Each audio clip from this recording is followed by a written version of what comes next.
बिस्मिल्लाहिर्रहमानिर्रहीम अल्हम्दुलिल्लाहि रब्बिल आलमीन। आलमीन के रब की हम्द है। सेगमेंट कुरान साइंस सेगमेंट है और कल इसकी इब्तिदाई गुफ्तगू हुई थी और बात यहाँ तक पहुँची थी कि कायनात कितने 100 सालों पहले बनी। तो जवाब आया 100 सालों पहले नहीं, 1000 सालों पहले नहीं, लाख सालों पहले नहीं, करोड़ साल पहले नहीं, अरब साल पहले नहीं, 13.8 अरब साल पहले बनी थी कायनात। सूरज कितने साल, क्योंकि हमारा सवाल था कि हम इस दफा ये देखते हैं कि ये सूरज बना कैसे था, ये जमीन जिसमें हम रहते हैं बनी कैसे थी। बड़ा ऑब्वियस सवाल है ना, ताकि फिर पता लगेगा कि बनाने वाला फिर कितना बड़ा है। सूरज कितने साल पहले बना? 4.6 अरब साल पहले। इस मासूमाना सवाल में हमने कल सोचा था, छोड़ा था सेगमेंट, कि क्या सूरज के पैदा होने से पहले कायनात में अंधेरा था? क्योंकि सारी रोशनी तो सूरज की है ना। तो इसका जवाब क्या है? इसका जवाब है नहीं, ऐसा नहीं है। क्या मतलब?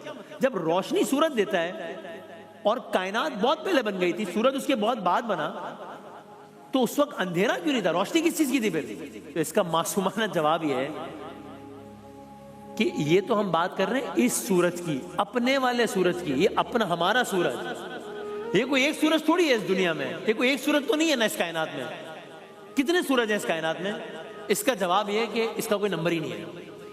यानी आप देखें तो इसका नंबर है कोई 10 ट्रिलियन, पता नहीं, एक के आगे आप 24, यानी एक जीरो लगाएं, फिर दूसरा लगाएं, फिर तीसरा लगाएं, 24, 22, 25, 26 जीरो लगाते चले जाएं, तो इतने सूरज हैं। हमारा वाला सूरज अभी बना है, सिर्फ 4.5 अरब साल पहले बना है। तो कायनात में अंधेरा था? नहीं, बहुत सारे सूरज थे जो बहुत रोशनी किए हुए थे। हाँ, हमारे इलाके में अंधेरा था। इस कायनात में जो हमारा इलाका है ना, जो हमारी जमीन है, जो हमारी दुनिया है, यहां अंधेरा था। और वैसे एक सवाल और कर लूं, जो हमारी जमीन है, ये पूरी कायनात का कितना परसेंट है? वैसे कितना परसेंट होगा? अंदर तुक्का लगा लें तो इसका जवाब है 0%। 0%। यानी जिस तरह अब ये इतने बड़े सेट में अगर कोई एक छोटा सा चावल का दाना पड़ा हो, ये भी गलत मिसाल है वैसे, तो बंदा कहेगा ना कि भाई सेट के मुकाबले में ये, और मैं कहूं कंपैरिजन तो करें, चावल का दाना बमुकाबला ये सेट, तो हर आदमी कहेगा ये क्या कंपैरिजन है वसीम भाई, क्या है ये, तो इसका साइज ही कुछ नहीं है, सेट का साइज तो देखें आप। ये भी गलत मिसाल है। तो कायनात में हमारी जमीन इतनी छोटी है, लिटरली 0%, ऑलमोस्ट नेग्लिजिबल, जिसको हम बड़ा इसी जमीन में इसमें इतरा के फिरते हैं ना बड़ा। सूरज के आने से पहले भी यहां अंधेरा था हमारे इलाके में, वरना रोशनी थी।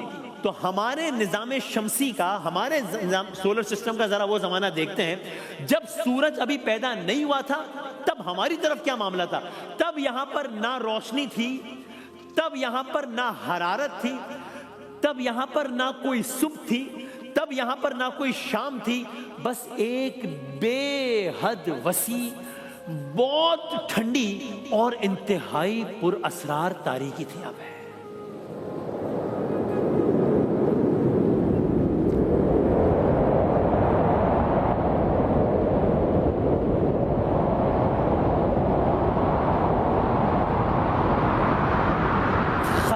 खला के इस हिस्से में, हमारी जमीन के आसपास जब सूरज नहीं था, इस हिस्से में गर्द का, गैसेस का एक बेपना बादल मुअल्लक था। इसे हम नेबुला कहते हैं।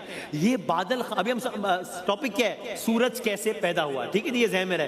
तो एक बेपना बादल मुअल्लक था, नेबुला ऐसे कहा जाता था। ये बादल वैसे खामोश था, लेकिन अंदर ही अंदर एक जैसे ताकत छुपी हुई थी। बड़े बड़े इसके जर्रात, और आप इसमें देखेंगे कि इससे अंदाजा होगा कि किस तरह ये सब कुछ एक हादसा नहीं था, एक मंसूबा था। बादल खामोश है, लेकिन अंदर ही अंदर इसकी एक ताकत छुपी हुई है। बड़े बड़े जर्रात या कुछ जर्रात आपस में बेतरतीबी के साथ घूम रहे हैं। कहीं मामूली सी हरकत है, कहीं हल्का सा दबाव है, कहीं कोई ठोस शक्ल नहीं है। यहां पे कोई सितारा नहीं था हमारे सोलर सिस्टम के पास, हमारी जमीन के पास जमीन भी नहीं थी, कोई सितारा नहीं था, कोई सैयारा नहीं था, कोई रोशनी नहीं थी जो इससे जगमगा दे। ऐसा लगता था जैसे कायनात के इस कोने में बस कुछ होने का इंतजार है। ऐसा लगता था जैसे ये सब कुछ एक अजीम वाक़े के लिए तैयार बैठा है। फिर आहिस्ता आहिस्ता ये खामोशी टूटना शुरू हुई और फिर आहिस्ता आहिस्ता ये खामोशी टूटनी थी, इसी मकाम से सूरज की पैदाइश की दास्तान शुरू हुई। सुने, दास्तान सूरज। इस खामोश, इस तारीक नेबुला में एक वक्त ऐसा आया जब ग्रेविटी ने अपना किरदार दिखाना शुरू किया, जब गर्द के जर्रात, जब गैस के ये बादल, जब मुअल्लक मादा, ये सब आहिस्ता आहिस्ता एक मरकज की तरफ खिंचने लगा, जैसे कोई नादीदा कुव्वत हो जो सबको एक तरफ समेट रही हो।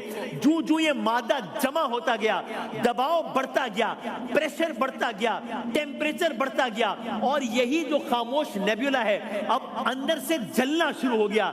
एक बहुत बड़ा घूमता हुआ भंवर जिसके दरमियान एक बहुत बड़ा दहकता हुआ गोला वजूद में आने लगा।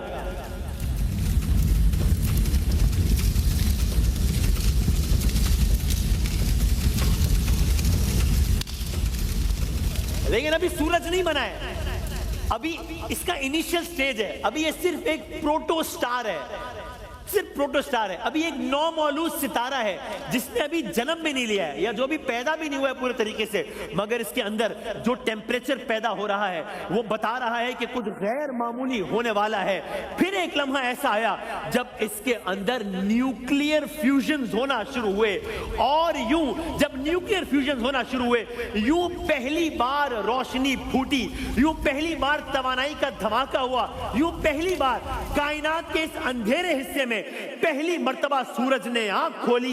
ये था हमारे सूरज का जन्म।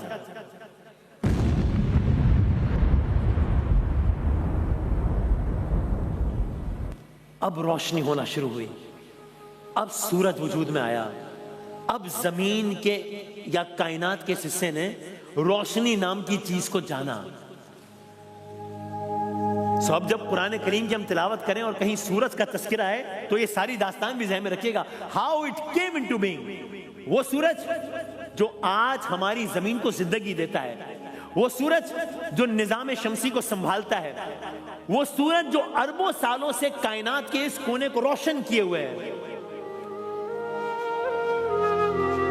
ये सब साइंस ने आज बताया है। लेकिन सूरह यूनुस की अगर हम आयत देखें तो आप देखिए, कहा बिस्मिल्लाहिर्रहमानिर्रहीम, हुवल्लज़ी जअल शम्सा ज़ियाअन वल क़मरा नूरा, यानी वही है जिसने सूरज को रोशन चिराग बनाया। सूरह फुरकान में आवाज दी, सूरज एक रोशन चिराग है। सूरह नबा की आयत नंबर 13 में फरमाया, वजअलना सिराजन वहाजा, हमने सूरज को निहायत रोशन बनाया है।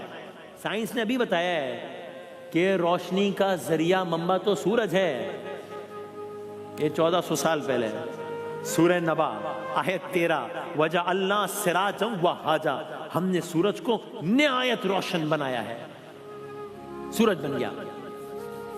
कायनात के इस हिस्से में अब एक नया सूरज धड़क रहा था, आज भी धड़क रहा है। लेकिन कहानी यहां खत्म नहीं हुई, बल्कि कहानी तो यहां से शुरू हुई है। इसलिए कि सूरज बन गया है, जमीन नहीं बनी है।